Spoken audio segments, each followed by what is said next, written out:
Olá pessoal, sejam bem-vindos ao Meta em Foco, muito além da medicina, o podcast oficial da Clínica Meta Saúde e Performance.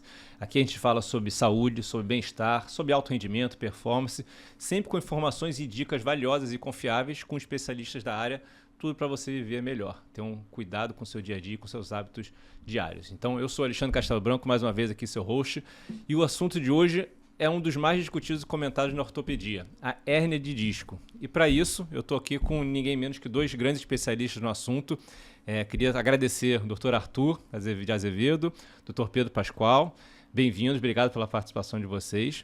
Eu acho que antes da gente começar a falar da hérnia de disco mesmo, seria legal vocês se apresentarem rapidamente, o pessoal de casa conhecer vocês, falar um breve histórico, background. Então, se vocês puderem, Dr. Arthur, se você quiser começar, fala um pouquinho de você, bem-vindo, obrigado mais uma vez, o microfone é todo seu. Obrigado a você, Alexandre. Aí, acho que vai ser bem produtivo o assunto, porque é o que você falou, é um dos assuntos que mais vai afetar a população. Bom, meu nome é Arthur Azevedo, eu sou ortopedista, eu tenho uma primeira especialização em cirurgia do joelho e em medicina esportiva, mas acabei logo a seguir fazendo uma especialização em cirurgia da coluna, que foi o que eu mais me interessei dentro da ortopedia, que realmente é aquela paixão mesmo. Então, a minha entrada na Meta se deu por conta dos sócios originais, já me conheciam, a gente já trabalhava junto, já trocava pacientes, e aí eles me chamaram para compor a equipe fazendo as partes de cirurgia da coluna, né? Então, hoje eu tenho 28 anos de formado, atuando desde 2005 com cirurgia da coluna.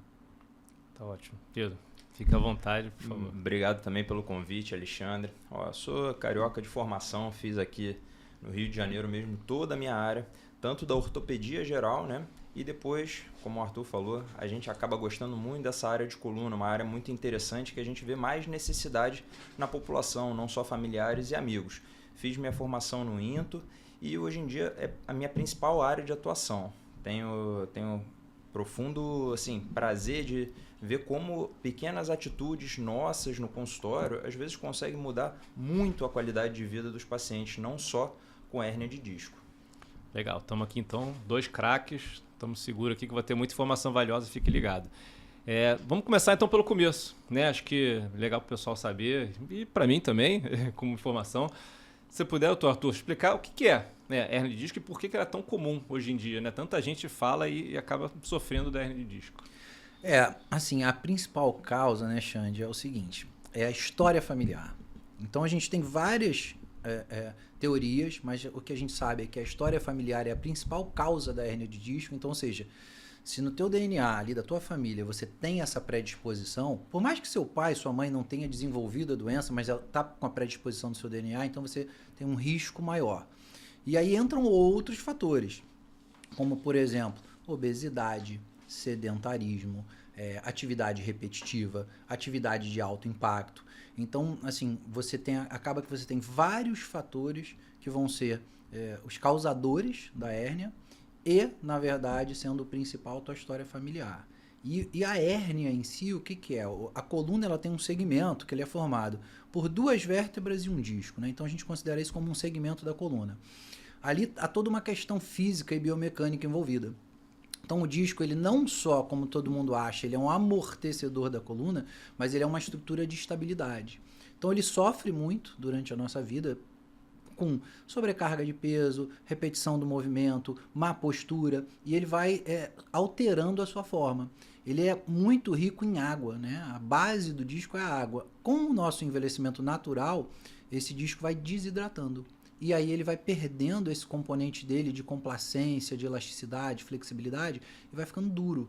E aí ele começa a deformar, como um efeito de compensação.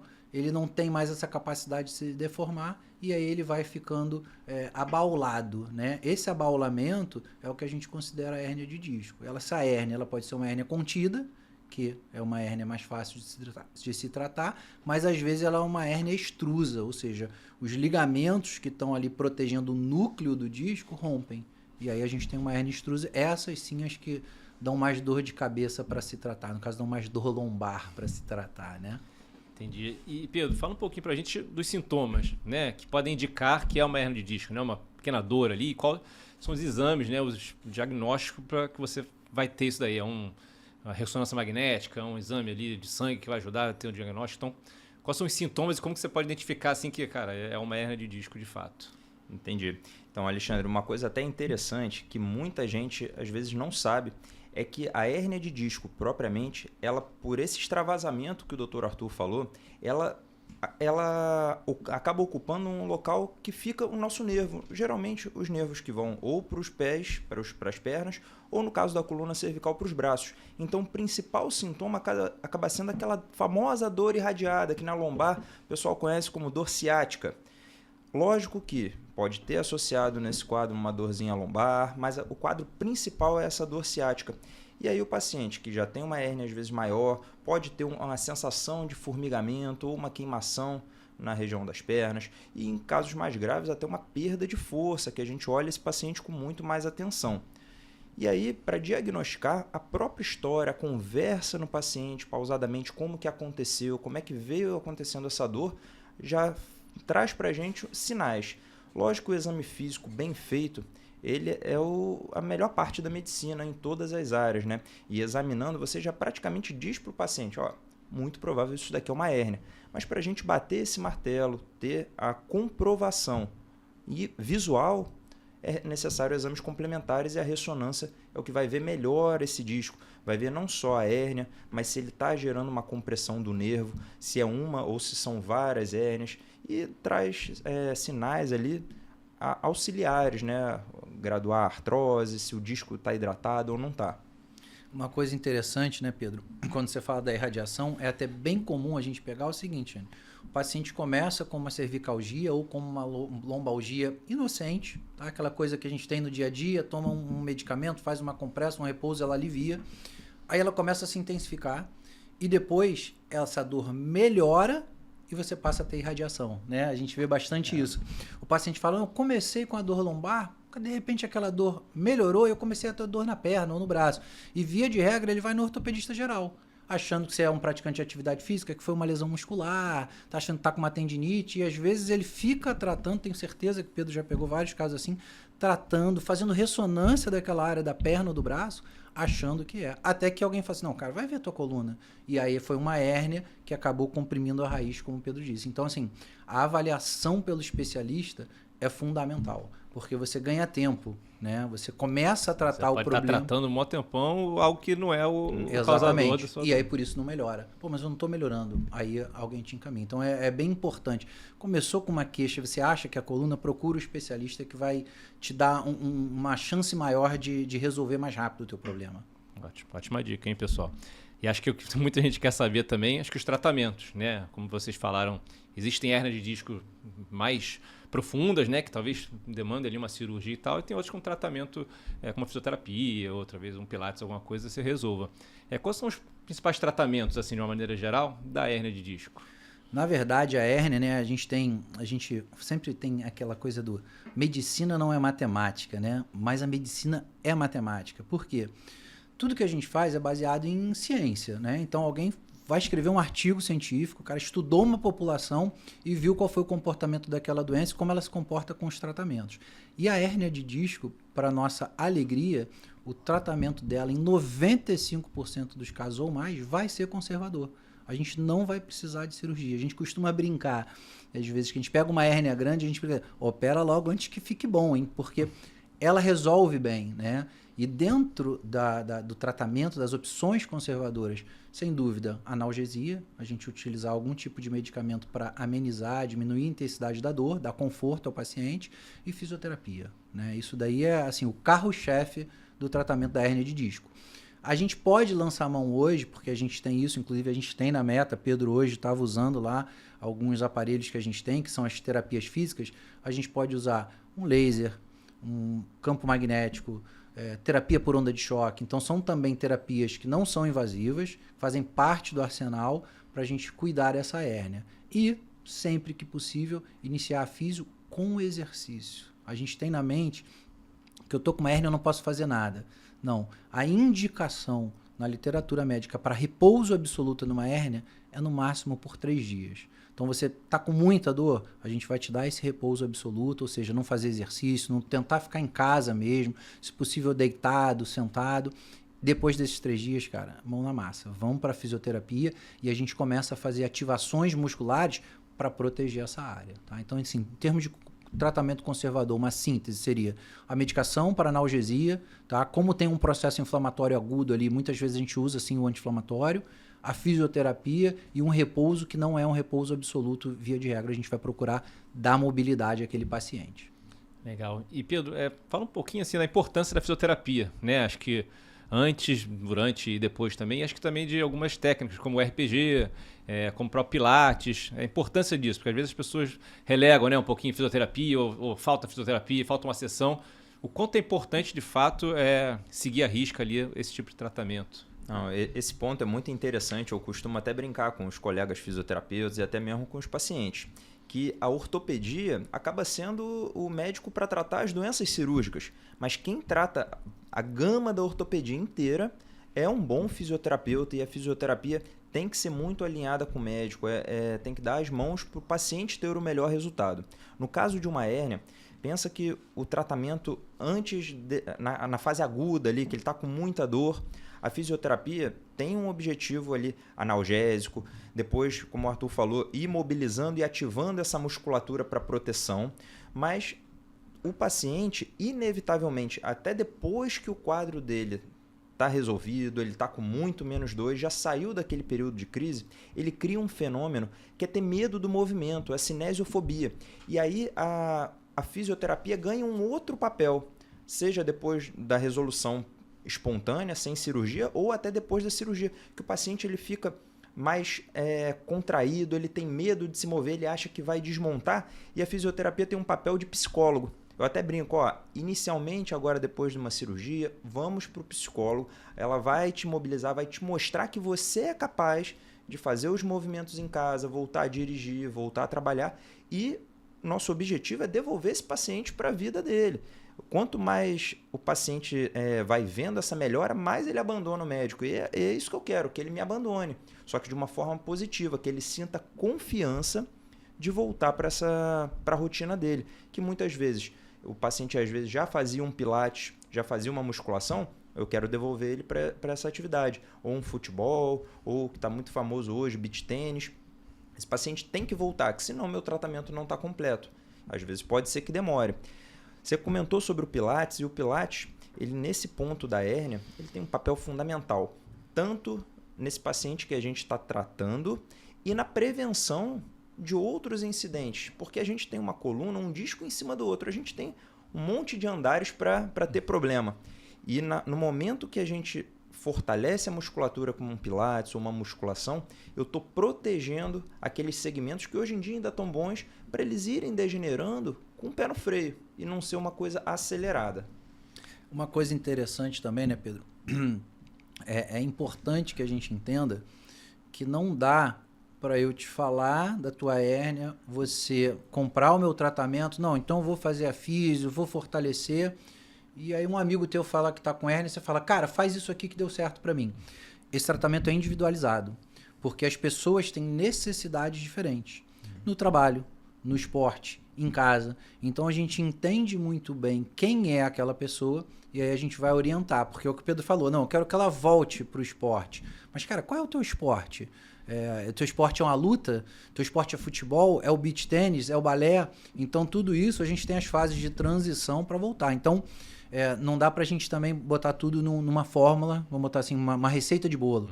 A gente tem o cerne ali, a base do que vai ser o tratamento, e depois a gente segue. E é interessante também que a gente vê que nos pacientes jovens com hérnias volumosas, a gente tem uma chance de reabsorção dessa hérnia. Não é que o disco volta para o lugar, ele é absorvido, ele desaparece. Então, nesses pacientes, você tem um ganho maior, porque o paciente para de ter a compressão. Porque, como o Pedro falou, você tem uma hérnia comprimindo uma raiz, você vai ficar sem sintomas, mas muitas vezes a hérnia vai continuar ali. Então, você precisa tomar os cuidados que ele falou. Para quê? Para você não ter novas crises. Então, tudo isso vai sendo avaliado durante o teu tratamento para te dar, no final, as orientações do que você deve fazer para não ter problema mais na frente. Legal, a gente vai falar sobre prevenção daqui a pouquinho, mas eu queria até pegar o gancho que você falou de cada indivíduo é diferente, né? Então, não dá para realmente, não é uma receita de bolo para cada um. E aí eu queria que vocês pudessem falar algum caso específico que vocês tiveram desde o começo ali, que fez o diagnóstico e tratou a pessoa de tal forma que depois teve um acompanhamento também no tratamento e hoje está numa rotina normal dela, sem dor com a hérnia de disco, nem nada na lombar, nem nas costas. Então, queria que vocês tivessem algum caso assim curioso, que até quem está em casa pode se identificar e falar, pô, também estava sofrendo a mesma coisa, de repente esse é um tratamento que eu posso consultar um especialista e seguir em diante. Hoje, Xande, a gente tem muita opção terapêutica, né? Propriamente dentro da clínica, né? As terapias foram avançando. Então, hoje a gente faz bloqueio a nível de raiz, né? A precisão não é tão grande quanto a do centro cirúrgico, onde a gente tem um aparelho de imagem de raio-x que te fornece uma precisão, um alvo muito maior, mas a gente tem ultrassom que a gente consegue. Então, vou te dar um exemplo recente. Uma paciente minha chegou com uma hérnia bem volumosa. A gente, quando avalia isso, as compressões, é o que o Pedro falou, a importância do déficit motor. A força está preservada, os reflexos, a sensibilidade. Se isso estiver ok, a gente está ali podendo tratar o paciente, a gente está habilitado a tratar o paciente de forma conservadora. A partir do momento que a gente tem um déficit motor, isso é visto durante o exame clínico, você indica a cirurgia. Então, e aí, até como curiosidade, desculpa te interromper, curiosidade assim, como que ela chegou para você? Ela chegou para você, ela falou, pô, tô com formigamento, ou não, tô com dor nas costas aqui, dei um jeito nas costas e tal, porque acho que é muito comum isso, né? Às vezes a pessoa tem um jeito nas costas só e, como a gente falou, não trata, não vai no médico, toma ali um remedinho e tal, melhora e depois sente dor de novo. Então, nesse caso específico, eu fiquei curioso de saber assim, como que ela chegou para você? Ela chegou com uma dor específica, ela já imaginava que era hérnia, ou não tinha nem ideia que poderia ser uma hérnia de disco? É bem clássico. A hérnia clássica, que é o que a gente está falando hoje aqui, o paciente vai chegar para você com dor irradiada e insuportável. Ele não suporta aquela dor, ele já foi para a emergência e normalmente o médico da emergência fala, procura um especialista em coluna, você está com uma hérnia de disco. Então, normalmente é isso, é uma dor excruciante, que ele não suporta, que os remédios não melhoram, que o repouso não passa, que a fisioterapia não alivia. E quando dá força, alguns pacientes percebem. De que forma? Membro superior. Normalmente ele relata assim, eu vou no mercado e, cara, essa bolsa eu não consigo segurar que nem no outro braço. Ou tô na academia, eu vou fazer um supino, cara, eu não consigo levantar esse lado direito. Enfim, ele começa a perceber uma diferença pro outro lado, né? Isso é bem marcante. E na perna, muitas vezes é na marcha. O paciente relata que está andando diferente, que ele está meio instável, meio cambaleante, ou o pé está arrastando, né? Ou muitas vezes a parestesia. Como a parestesia ela não é algo que te impeça de fazer a tua rotina, ela tem menos importância. Você acaba levando. Até que ela vai ficando, se perpetuando, uma hora você chega e fala, cara, eu preciso ver isso. Você pediu exemplos, eu vou te dar alguns exemplos rápidos aqui. Meu irmão obeso, tá? Precisou fazer uma bariátrica, era um cara que não tinha muito uma rotina de exercício, de alimentação, fez uma bariátrica. Meu irmão obeso, jogava bola só. Nunca, aos 46 anos, nunca sentiu nada na coluna. E aí um dia ele me liga e fala, cara, eu tô com uma dormência no pé. Devia estar com uns 4 a 5 meses de operado, já devia ter perdido quase 40 quilos. Aí ele me contou mais ou menos como é que era a dormência. Eu falei, cara, isso é coluna. E meu irmão, a figura, ele falou, pô, vou ter que procurar um ortopedista decente, cara. Eu não tenho nada na coluna. Ele falou, eu era gordo pra caramba e não sentia nada na coluna. E eu não sinto nada. Eu falei, cara, mas vai lá pra eu te examinar que isso é coluna. Examinei, falei, coluna, pedi uma ressonância. Não só ele tinha uma hérnia, como ele já não tinha mais o disco. Ele fez uma herniação que ficou ali no canal, o disco foi desgastando e ele só foi ter a parestesia, a dormência, tá? Ele nunca teve dor. Então a gente precisa ficar alerta para isso. Não necessariamente você vai ter a dor nas costas. O mais comum é a irradiada. E uma outra história, que foi um paciente que eu operei agora bem recente, ela foi ao consultório já com o diagnóstico, tá? Com bastante dor.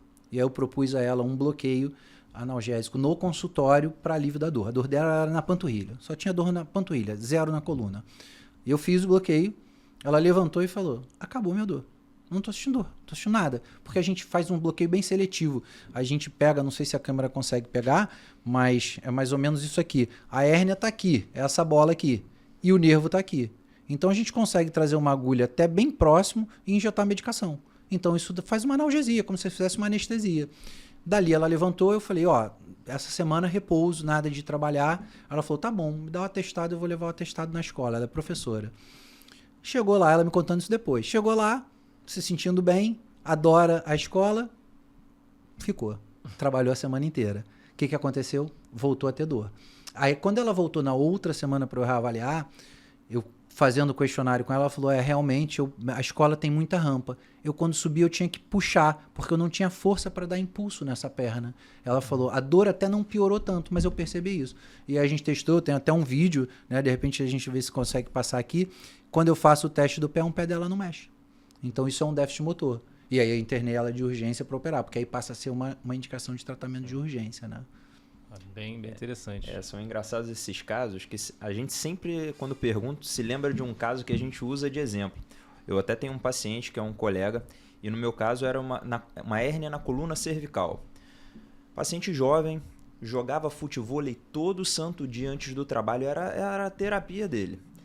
E já estava tratando, ele veio encaminhado até por uma fisioterapeuta, que estava com uma dor irradiada no ombro, ia um pouco para o braço, e isso já estava sendo tratado como, às vezes, uma contratura muscular ali de trapézio já há muito tempo, até que ele decidiu procurar um médico. A fisioterapeuta falou, a partir daqui não está dando certo, vai investigar. Na ressonância, uma hérnia muito grande na coluna cervical. Eu gosto de falar que a coluna cervical ela não aceita desaforo. Hérnias grandes na coluna cervical, a gente tem que tomar bastante cuidado, porque ali não é nível de raiz, ali é nível de medula, é o que controla nossos movimentos. Então eu falei, a gente vai tratar, mas eu vou precisar da tua compreensão, que é um tratamento longo. A gente vai ver se isso vai reabsorver. Ele só olhou para mim e falou, só não tira meu futevôlei. Eu falei, eu acho que é o teu futevôlei, as tuas cabeçadas que estão gerando esse problema. A gente estruturou um tratamento, durou 2 meses e meio esse tratamento com fisioterapia. Ele foi vendo que estava dando resultado, parou do futevôlei. Eu acredito que ele deve ter jogado, mas não me contou. Mas reduziu e 3 meses depois, numa nova ressonância, essa hérnia que tinha saído desapareceu. Ele já estava completamente assim, sem sintomas, já estava entendendo mais o problema. E eu falei, pode ser que isso volte amanhã, pode ser que nunca mais volte. Fortalece, mantém um fortalecimento adequado dessa tua musculatura e segue a vida e me procura. O bom, como eu falei, quando o paciente some, é porque deu certo. Né? E só um detalhe, né? Puxando aí para hoje, por um termo que se usa muito, a gente pode considerar dentro do que o Pedro falou, a cervical ela é Nutella e a lombar ela é raiz. Então, a lombar ela aguenta melhor os problemas. Uma hérnia na lombar não é tratada da mesma forma que é na cervical. É o que o Pedro falou, a gente tem muito mais cuidado porque lá em cima a gente tem a medula e lá embaixo são as raízes. Então, em termos de complicações, para se ter uma ideia, se a gente tiver uma lesão numa raiz lombar baixa, você pode até perder um movimento do seu pé que ela não vai afetar tanto na tua vida. Essa mesma hérnia, do mesmo volume, igual numa cervical, ela pode deixar tetraplégico. Então a diferença é muito importante de ser vista. E muitas vezes, não muitas, mas algumas vezes, você tem uma hérnia lá em cima, num paciente jovem, não dá muitos sintomas, é uma cervicalgia, às vezes uma dormência, e ela acaba evoluindo por uma lesão na medula. Ela faz uma mielopatia compressiva, que isso é gravíssimo e é indicação de cirurgia imediata. Então é importante, você começou a ter queixa, tem um diagnóstico de hérnia de disco, procura um especialista para que ele possa ver isso, entendeu? Porque é muito diferente. Aquilo que a gente falou de individualizar o paciente, a gente também faz isso. A gente trata a hérnia cervical de uma forma e a lombar de outra. E até também uma curiosidade, né? Hérnia de disco escolhe idade, né? É muito mais predominante na terceira idade ou não? Jovem, idade, meia idade? Ela escolhe. A gente fala que ela é a doença do adulto jovem. Então, o momento que ela vai aparecer, na maioria dos casos, usando a nossa matemática e estatística ali, é do adulto jovem, entre 20 e 45 anos. Dentro das curiosidades, eu posso te falar. Eu tenho uma paciente de 7 anos que me procurou, me indicaram. Tem uma pediatra de Niterói que ela sempre me manda os casos de escoliose, que são os desvios da coluna, que pode ser um podcast mais pra frente, né, Pedro? Que também é bem legal. A gente que faz coluna, a gente gosta muito da escoliose. E ela chegou para mim com escoliose. É uma escoliose. Quando eu fui examiná-la, eu falei, opa, tem uma alteração neurológica aqui. E aí, durante o exame, eu desconfiei que era uma hérnia. Mas mesmo para gente especialista, você imaginar que uma criança de 7 anos tem uma hérnia, é uma coisa que a gente não acredita muito. Será que é? Porém, quando a gente estuda escoliose, a gente sabe que uma das causas de escoliose é hérnia de disco. Tá? E aí eu pedi a ressonância e era uma hérnia. Enfim, reabsorveu, ela ficou ótima, resolveu. E conforme resolveu a dor, a coluna dela que estava torta ficou retinha, ficou ajeitada. E eu tenho agora lá na clínica, inclusive, tem 2 meninos. Um atleta de futebol do Flamengo que acabou aos 14 anos precisando operar a coluna, com uma hérnia muito grande que nada cedeu a dor dele. A gente chegou a fazer um bloqueio antes, melhorou, ficou uma semana bem, depois voltou. E um outro rapaz de 16 anos com 2 hérnias muito volumosas, mas que também resolveu de maneira conservadora. Mas a idade padrão ali é 20 a 45, ali é quando aparece. Eu até queria abrir um parêntese para a gente até diferenciar, porque às vezes tem muito paciente que chega com laudo de ressonância falando, doutor, eu tenho 5 hérnias de disco, um monte de coisa, porque tem a hérnia de disco ali. Só que a doença hérnia de disco desse adulto jovem, que é somente a hérnia, uma lesão do disco, a coluna está estável, os ligamentos estão estáveis, o paciente não tem artrose, a gente trata de uma forma. O que acontece é que muitos pacientes um pouco mais velhos, eles além de ter uma degeneração natural, com uma hérniazinha, eles podem ter artrose da coluna, das articulações. E isso vai causar dor lombar, limitação. É um paciente totalmente diferente desse adulto jovem. Então, a gente trata de formas diferentes, apesar de você pede a ressonância, o paciente fala, ó, doutor, eu tenho 3 hérnias de disco aqui, tenho 3 ali. Ele já é uma competição para ver quem tem mais. É ponto, né? Marquei ponto. E o tratamento é totalmente diferente, porque são pacientes diferentes, que precisam de atuações específicas para cada doença.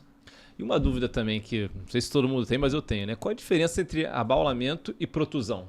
Tem uma diferença básica, assim, em termos gerais? Ótima pergunta, Alexandre. E aí agora eu vou te dar 3 nomes para confundir um pouco mais. Mas vamos lá. Eu gosto sempre de trazer uma forma comparativa. Imagina que o teu disco ele pode sofrer diversas lesões. A protusão, tenta imaginar aquela câmara de ar que quando ela sofre uma pressão, ela tem uma bolha. Sofre aquela bolha. Mas não rompeu, a câmara de ar ela ainda está cheia. Então isso acontece no disco. Só que os ligamentos ali no exterior do disco ainda estão íntegros. A extrusão é quando você já tem uma lesão. E aí imagina um babalu, aquele chiclete que a gente comia quando era criança. Se você apertar muito, sai aquele gel. Você tem um extravasamento. O abaulamento é como se o disco fosse perdendo água, fosse sofrendo o processo de degeneração e ele achata como um todo. Então ele vai para o canal onde tem os nervos como um todo, dos 2 lados, na frente, atrás, e ele comprime de uma forma mais global, mais homogênea aquela região. E isso é sempre uma confusão dos pacientes. Não, doutor, eu não tenho hérnia, eu tenho protusão. E acaba que é tudo a mesma coisa, a gente tenta ilustrar.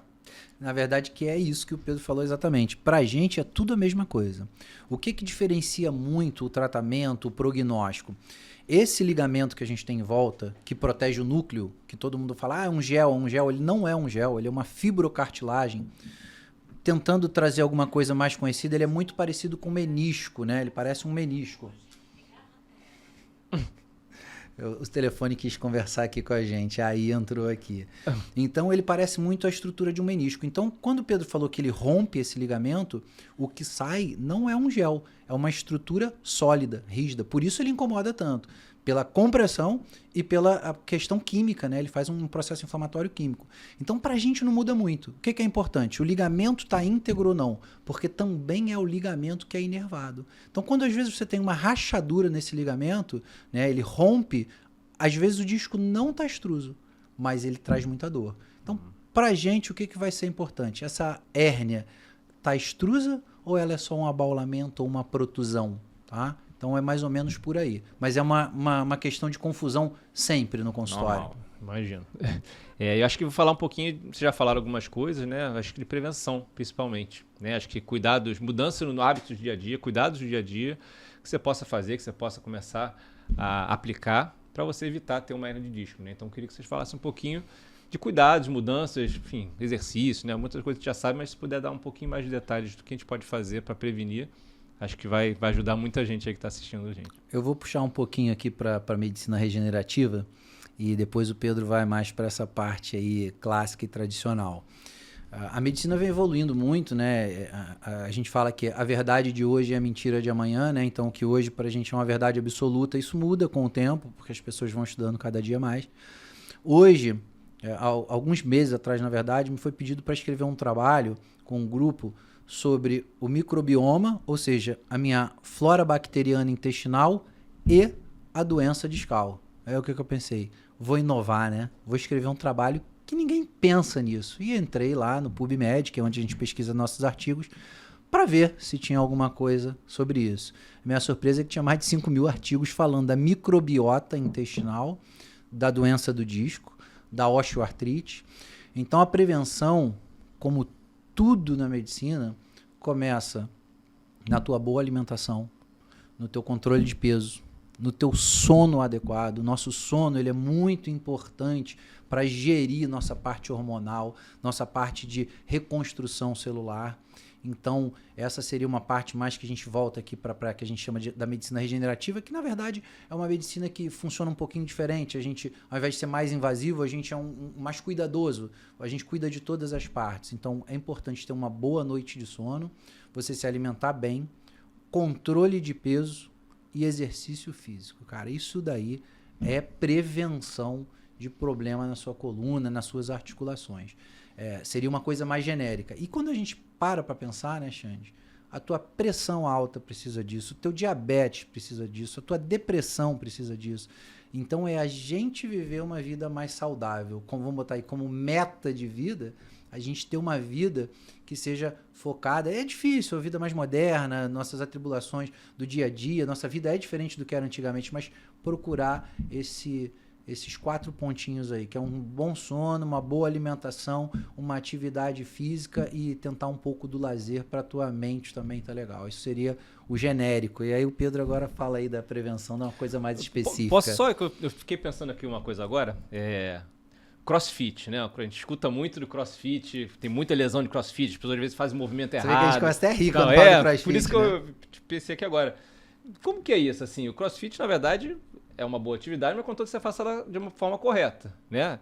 Vocês veem muito caso, assim, de que uma hérnia, de repente, que nasceu de um excesso de peso, né? Na hora do treino, alguma coisa nesse sentido. Vocês veem isso, assim, ou é mais uma lenda, assim? Que a gente vê, no caso, muita gente saindo lesionada de um CrossFit, né? De uma aula de CrossFit. Então, pergunta interessante. Eu li um artigo recentemente falando disso, até comentei sobre ele no meu Instagram, que a chance de você ter uma lesão no CrossFit é a mesma de você ter uma lesão em qualquer esporte.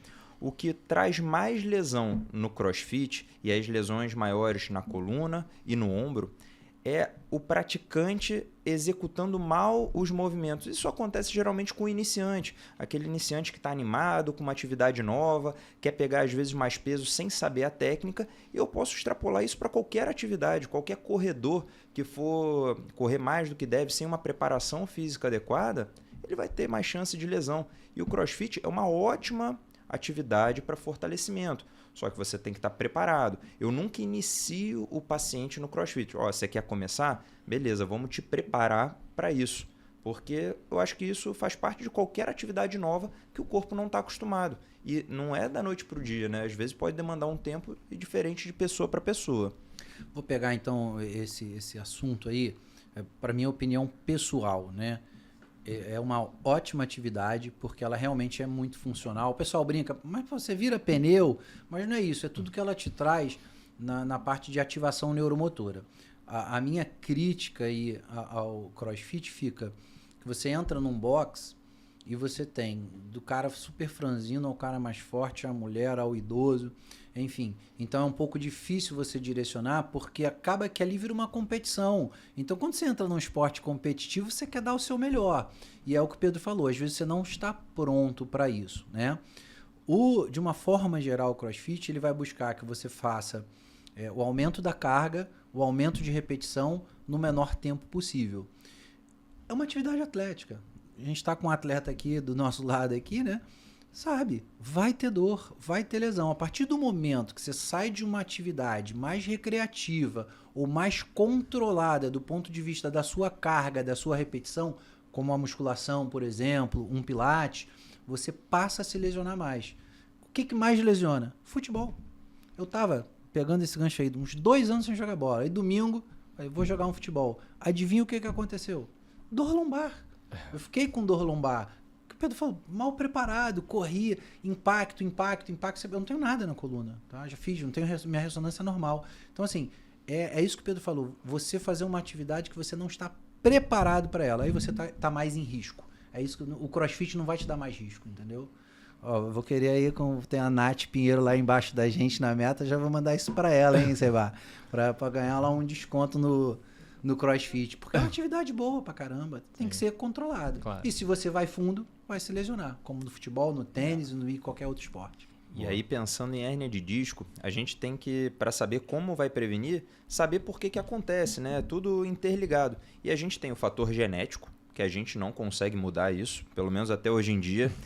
Mas a gente tem os fatores epigenéticos, que é isso. É uma boa noite de sono, é a alimentação desse paciente, se ele está feliz no trabalho dele, se ele está depressivo. Isso tudo acarreta não só problema na coluna, mas em toda a região, todo o corpo dele. E se eu pudesse citar um fator, eu só vou mudar uma coisa, seria a parte do fortalecimento, que é muito difícil, porque envolve mudança comportamental. Queria que eu tivesse um remédio que, toma de 8 em 8 horas, você não vai ter mais dor lombar. Não, exige mudança de comportamento e todas as doenças da medicina que exigem essa mudança, seja pressão arterial, seja diabetes, e agora as dores lombares, as hérnias de disco, a gente tem uma alta prevalência justamente porque nem todo mundo está disposto a modificar o seu estilo de vida. Então, essa modificação, introduzir o fortalecimento 2 vezes por semana, passa para 3. Eu sempre escuto falar que quem malha menos de 3 vezes é sedentário. Então, começa ali com 2, chega a 3. Se for o limite da pessoa, tá ótimo. É melhor do que não fazer nada. Ótimo. E acho que são orientações de prevenção para hérnia de disco, mas para a qualidade de vida como um todo, né? Acho que falam 3... pontos ali principais, que é sono, alimentação e exercício físico, que acho que se você conseguir manter isso na sua rotina, acho que, enfim... Eu vou te trazer um dado que é muito interessante. Tem uma série de trabalhos que mostram que o que mais traz analgesia nas crises, é claro, não é aquela crise que você está impossibilitado de se mexer, porque acontece isso com a gente, né? Eu tenho uma história de uma paciente aqui no shopping, que ela ligou para o SAMU de dentro do carro, porque ela travou no estacionamento quando ia sair do carro, ninguém passava, tiraram ela de dentro do carro. Ela falou, não conseguia sair. Então, realmente, você fica travado. E aí não dá para fazer nada. Mas esses trabalhos já mostram que o exercício físico orientado traz analgesia. Ele melhora a sua dor. Então, esse tripé aí não dá para fugir, Xande. Aí é o que o Pedro falou, não, eu não quero. Não vou, não tem como eu tomar um remédio para melhorar meu sono, eu não vou fazer uma terapia, eu não quero fazer o exercício, aí dificulta um pouco mais. Mas seguindo esse tripé aí, a chance de melhorar é muito grande. Não seguindo, a chance da conta chegar aumenta muito. Isso aumenta bastante. E a gente selecionou, a gente está começando a se encaminhar já para o final do episódio, a gente selecionou algumas perguntas aqui, que são perguntas muito populares e muito feitas com muita frequência. De uma maneira geral, assim... Uma delas, hérnia de disco, né? Ela tem cura definitiva? Então, a pessoa tem muita dúvida disso. Né? Tratei, beleza, não vou ter mais. Né? Aí relaxa, não faz fisioterapia, ou não fortalece e tal. E ela pode voltar. Né? Eu imagino que sim, como vocês já falaram aqui agora, mas queria que vocês falassem um pouquinho mais disso. Assim, se você, por exemplo, operou, fiz a cirurgia, beleza, acabou. Ou não, você tem que seguir se cuidando, seguir essa tríade que a gente falou aqui agora. Como que é? Bom, aí a gente... tem uma questão conceitual, né? O disco, ele é a maior estrutura avascular do nosso corpo.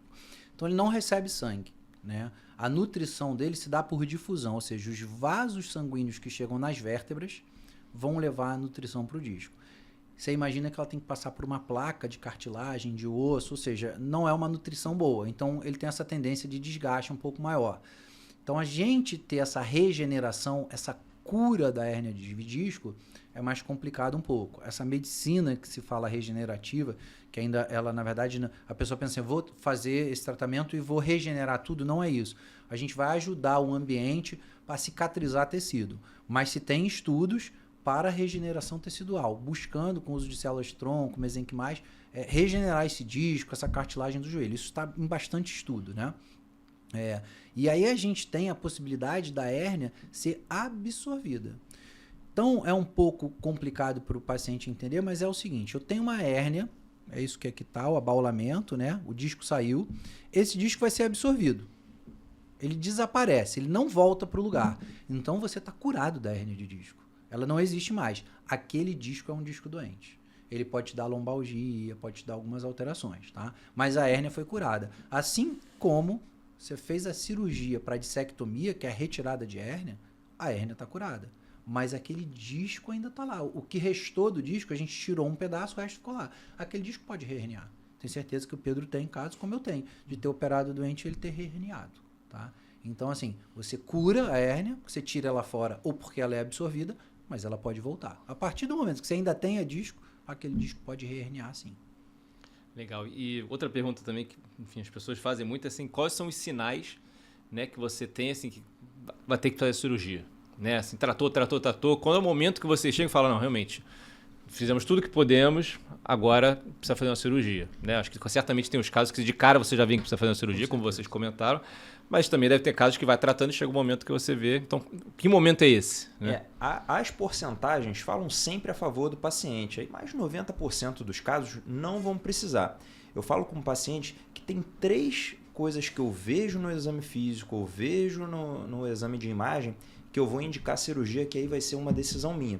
Que seria um déficit neurológico, né? Uma dor incontrolável, que nenhuma medicação trata, não tem como esperar essa hérnia reabsorver se o cara não consegue ficar bem. Sim. E a síndrome da cauda equina, que é muito rara em 1% dos casos. Mas, geralmente, quando a gente opta por cirurgia, é aquele paciente que está com uma dor acima de 2, 3 meses, controlada, mas não está 100%, está ali com uma dor mediana e não está vendo resultado com o tratamento conservador. A gente espera esse tempo de 2, 3 meses, não é à toa. É o tempo que o corpo tem de perceber aquela hérnia e tentar resolver sozinho. A gente dá chance para o corpo. Não resolvendo, é uma opção fazer cirurgia, mas não é obrigatório. O paciente pode falar, não, com essa dor eu fico bem, tomo uma dipirona. Se ele conseguir conviver com assim. Isso, é decisão dele. Não quero operar de jeito nenhum. Sim. Mas a decisão tem que ser compartilhada.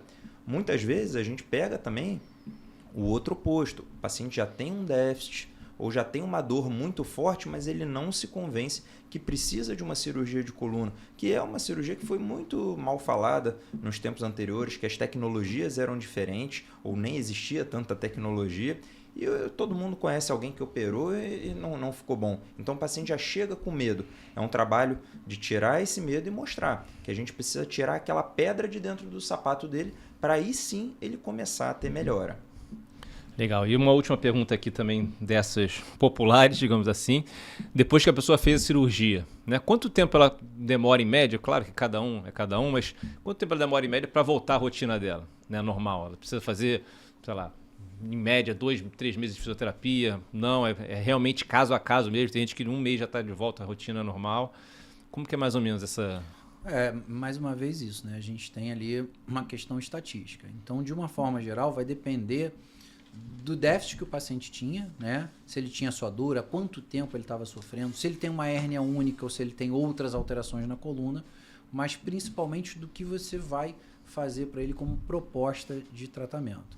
Então, um paciente que vai ser submetido a uma dissectomia, né, que é a retirada do disco, você tem várias formas de fazer isso, desde da via clássica aberta, onde você faz um corte, vai lá e tira o disco.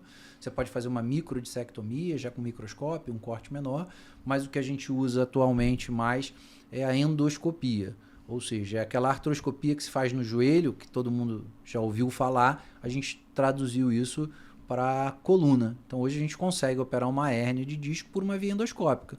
Você bota uma cânula com uma câmera e que tem alguns instrumentos para tirar o disco.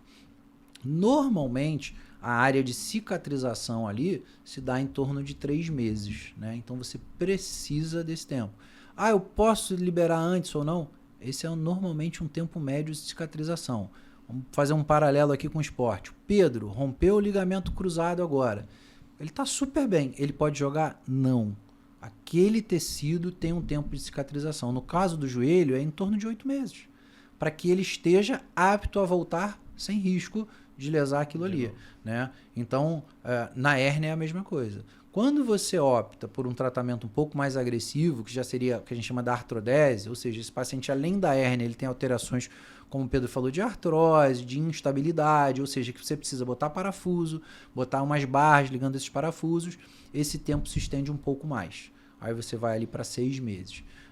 A gente costuma falar mais ou menos isso. 3 meses para as dissectomias, 6 meses para as artrodeses.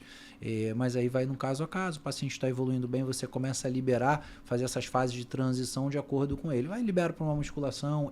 Prática minha, costumo normalmente com 4 semanas da dissectomia liberar para musculação orientada.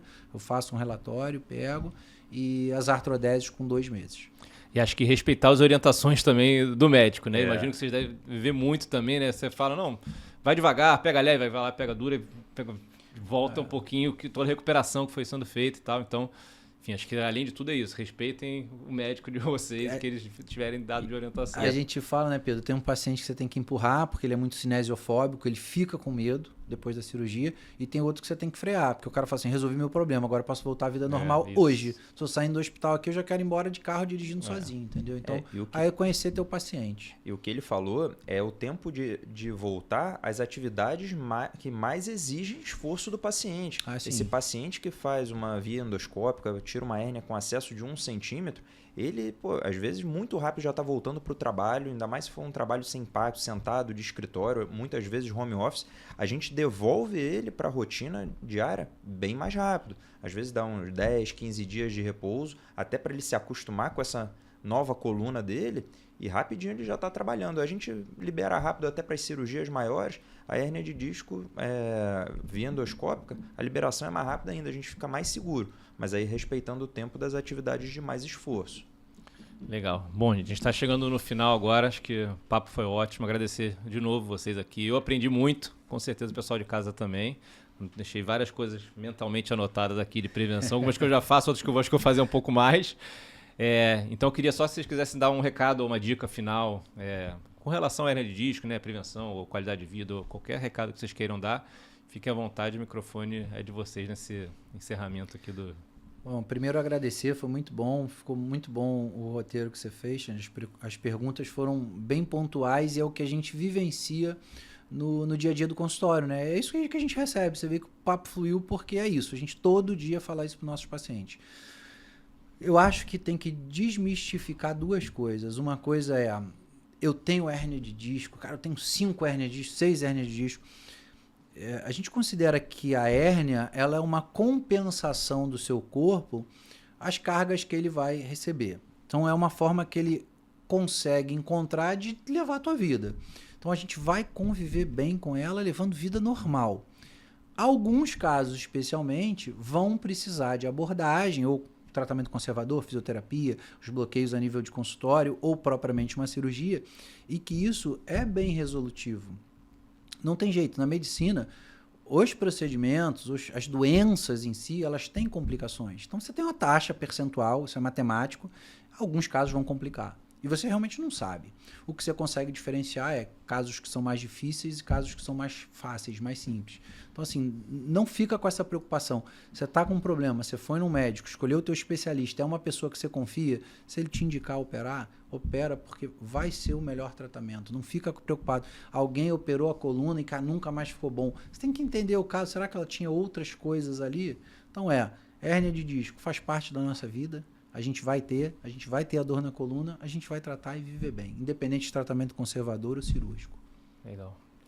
Agradecer também pelo convite. Eu acho que esse acesso à informação que a gente vai dando, isso melhora muito até no consultório. O paciente já chega mais orientado, já é uma conversa que já sobe o nível, a gente já tem como aprofundar mais e lógico que o paciente entendendo melhor a doença vai melhorar mais rápido. E aí, se eu puder deixar uma mensagem final, é que a sua coluna é inimiga do repouso. Tente sempre se manter movimentando, lógico que com orientação, mas evite sempre ficar parado. Tenho dor na coluna, vou ficar parado, você vai ter mais dor na coluna.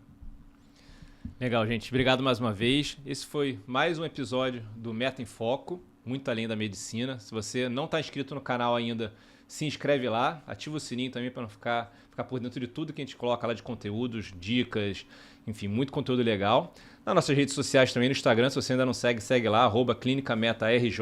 Lá também a gente coloca os cortes também dessa conversa que a gente vai ter aqui, se você não tiver tempo de assistir a conversa toda lá no YouTube. E se você quiser, por último, tá aqui no Rio de Janeiro, tá na Barra da Tijuca, dá um pulo e conhece a gente lá, nossa clínica, o lugar é lindo, ele fica no estacionamento do shopping Vogue Square. Quando terminar aqui esse episódio, vai ter um vídeo mostrando com direção, não tem como você errar, como você vai chegar lá, o pessoal com certeza vai te receber muito bem. Então, mais uma vez, obrigado e fiquem ligados para os próximos episódios. Até mais.